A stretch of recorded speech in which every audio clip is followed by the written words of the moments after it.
Hi, everyone. I am Jessica Ardeal. I'm a certified body talk practitioner with the International Body Talk Association. And today we get to speak with Loesje Jacob.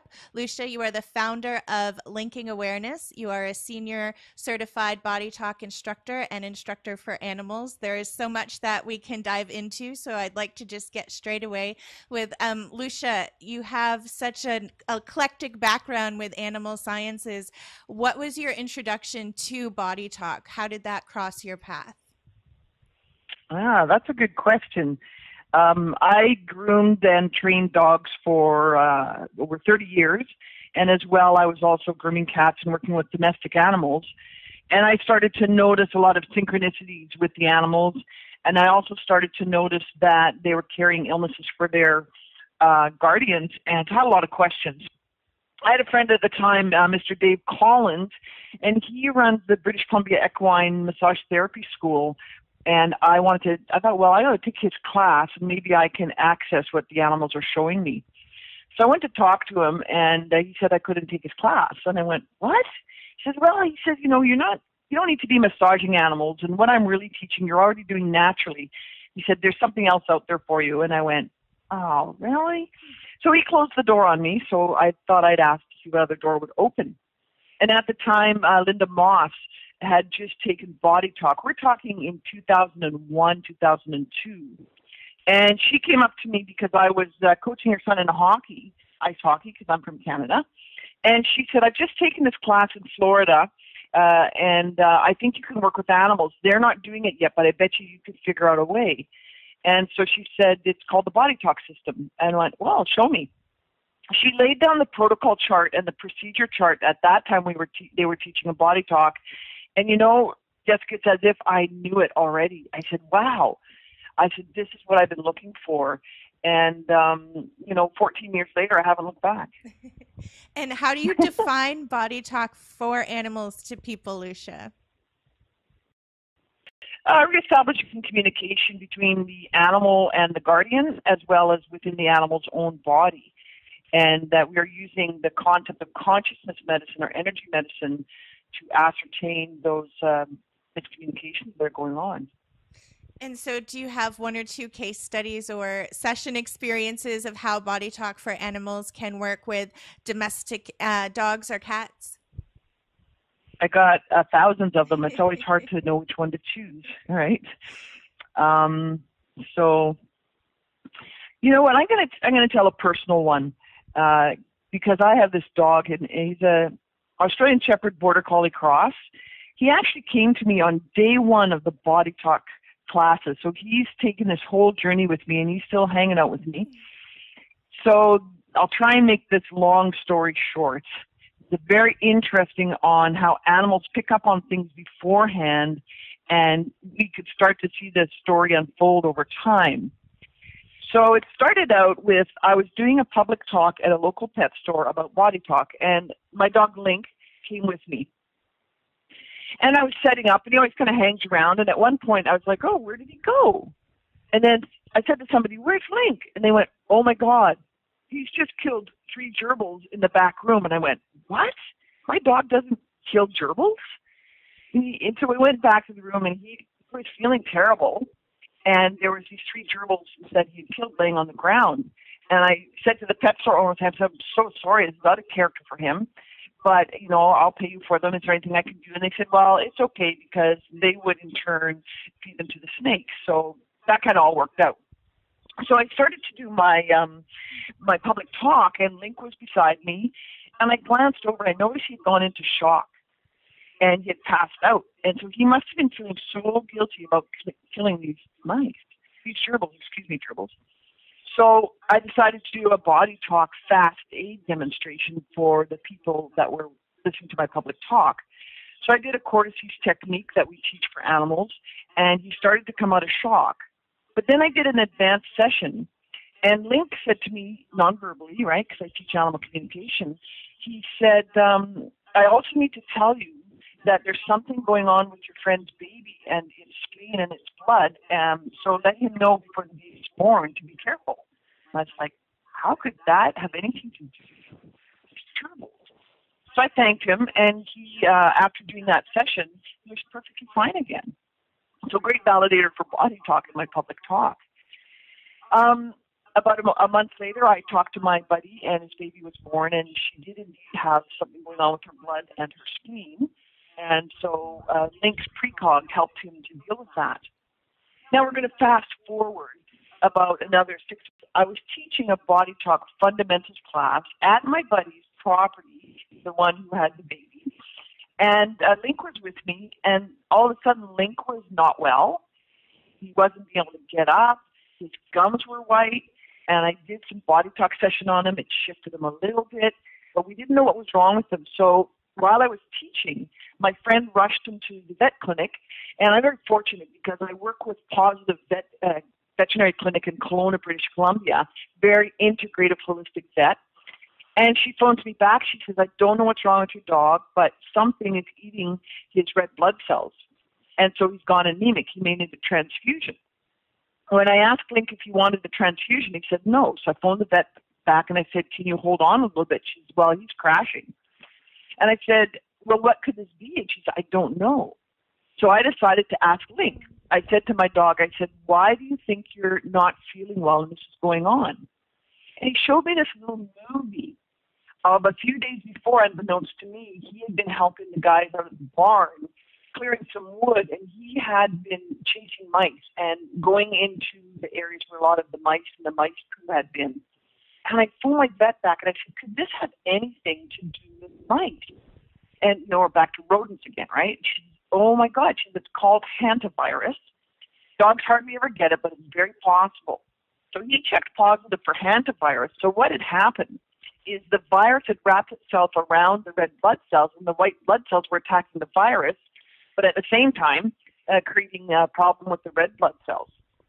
So because Link gave us that information, we were able to use integrative medicine, very low dose prednisone, change to a raw food diet, body talk sessions, as well as acupuncture. So we used an integrative approach, and within a month he's completely better again. Wow. Like, wow.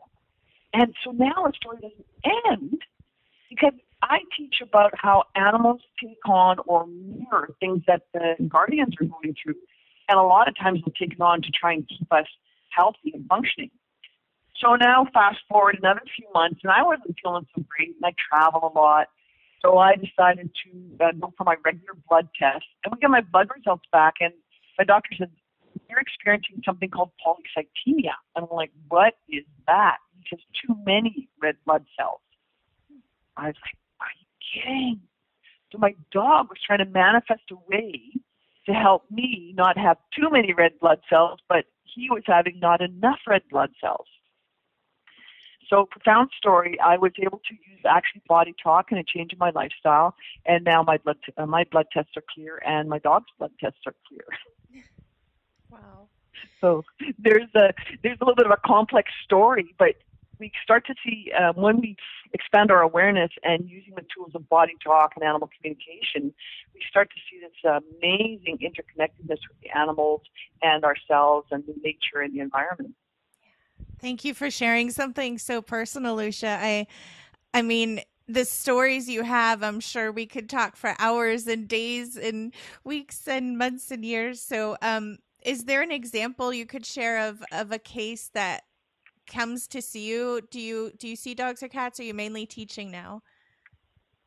That's a good question. It's about 70% teaching and 30% sessions, and most of my sessions are remote. They seem to be even more powerful than in person. And my mandate is to teach others and empower others to be able to take care of their own health and their animals' health. So that's why you'll see me facilitating more than doing private sessions, because I don't really want my clients to use me sort of as a crutch when it's something they could learn to do for themselves. Yeah. So that's the answer to that. So what kind of cases come to see me? Well, I guess a better question would be then, Loesje, how can we tune into this nonverbal communication world? How can we become better listeners? You mentioned, asking Link, if he wanted the transfusion and checking in with him. How can we do that? Study, study, practice, practice, practice, daily, daily, daily. And take some kind of class that resonates with you. Certainly, we are now teaching linking awareness. It's a form of animal communication and beyond, by the way. It is now part of the certification process to be a certified Body Talk for Animals practitioner. And I would like to suggest that if we're learning animal communication, that we would try and draw ourselves to something that helps us alleviate our own filters and anthropomorphizing of the animals, so we can find a way to clearly hear their messages and not our projections of what we think they're saying. So finding some kind of course that gives you a framework, and after that it's daily. It's not a weekend, 2-day, 5-day, 12-day type class and you've got it. It's a constant practice. And I'm consciously practicing. Sorry, Jessica, I've been consciously practicing this for well over 30 years, nonstop. And I was going to mention we can find your bio on the bodytalksystem.com website. And how else can we connect with you and learn about all that you do offer, Loesje? Well, linkingawareness.com is our website, is my own website. And you'll see lots of great videos and explanations of the classes, as well as a link to the Body Talk System classes. Where have your travels taken you? And is there a specific part of the world that you really appreciate going to where people seem to be more receptive to animal consciousness? Well, first of all, I travel around the whole globe. I've taught on almost every continent at least once.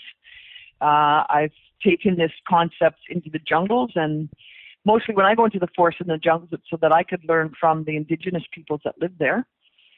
And as far as, I think every culture, to be honest with you, is very interested in this concept right now. We're on an uprise of people realizing that animals have emotions and animals are streaming consciousness and they can consciously engage with us if we can listen to the nonverbal communication.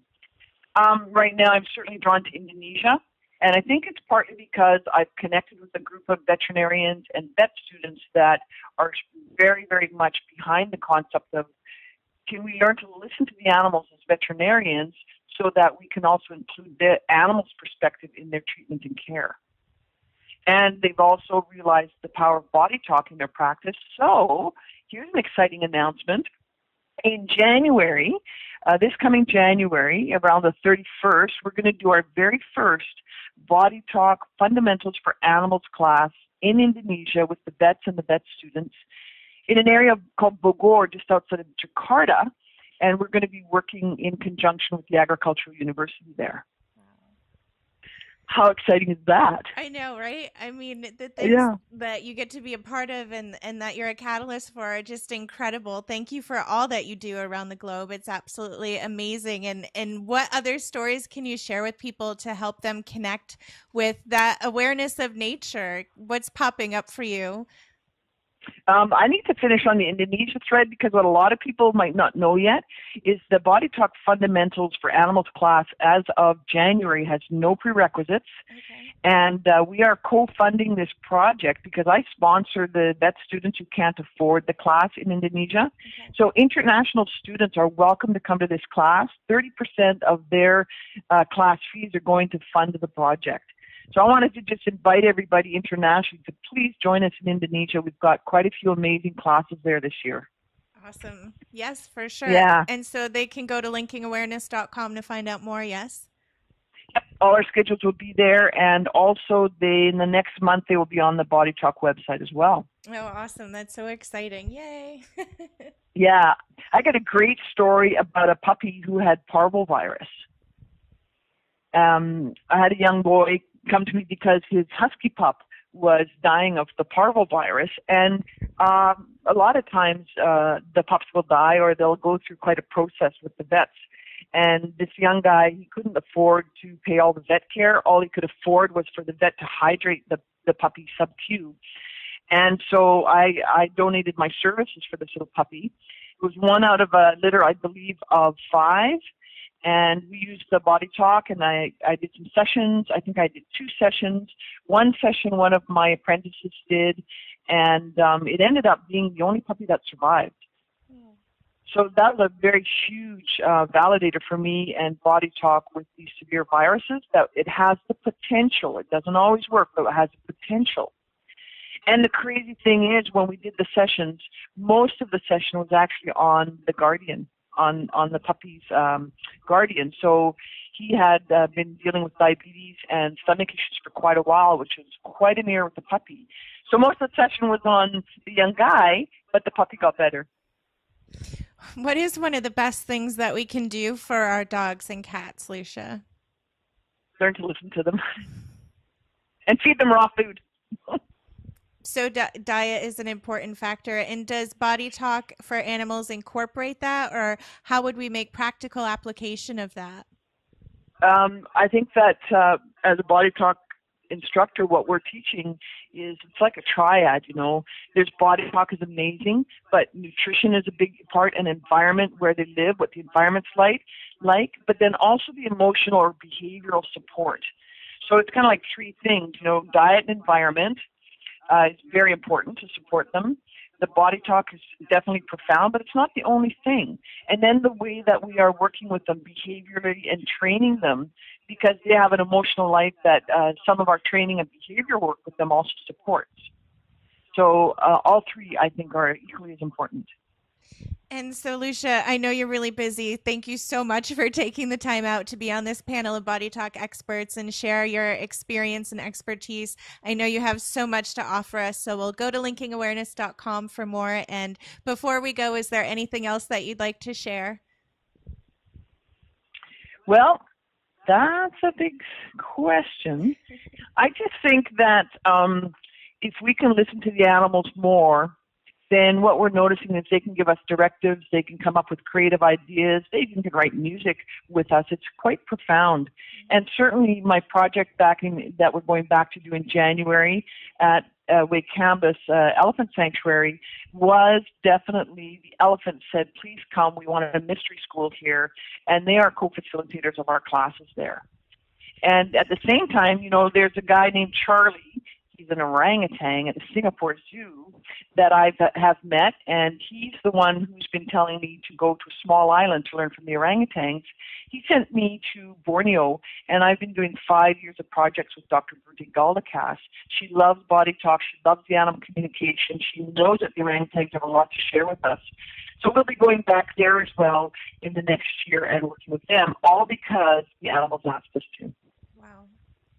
It's amazing where that takes you, and all the stories you have of encounters and listening to the animals and the magic that waits you when you follow that. So thank you so much for sharing some pieces of the journey, Loesje. And gosh, thank you, Jessica. Thank you. Bye, everybody. Yeah, thanks for what you're doing, Jessica, and I'll send you a link to that video. Ciao. Okay, bye for now. Bye.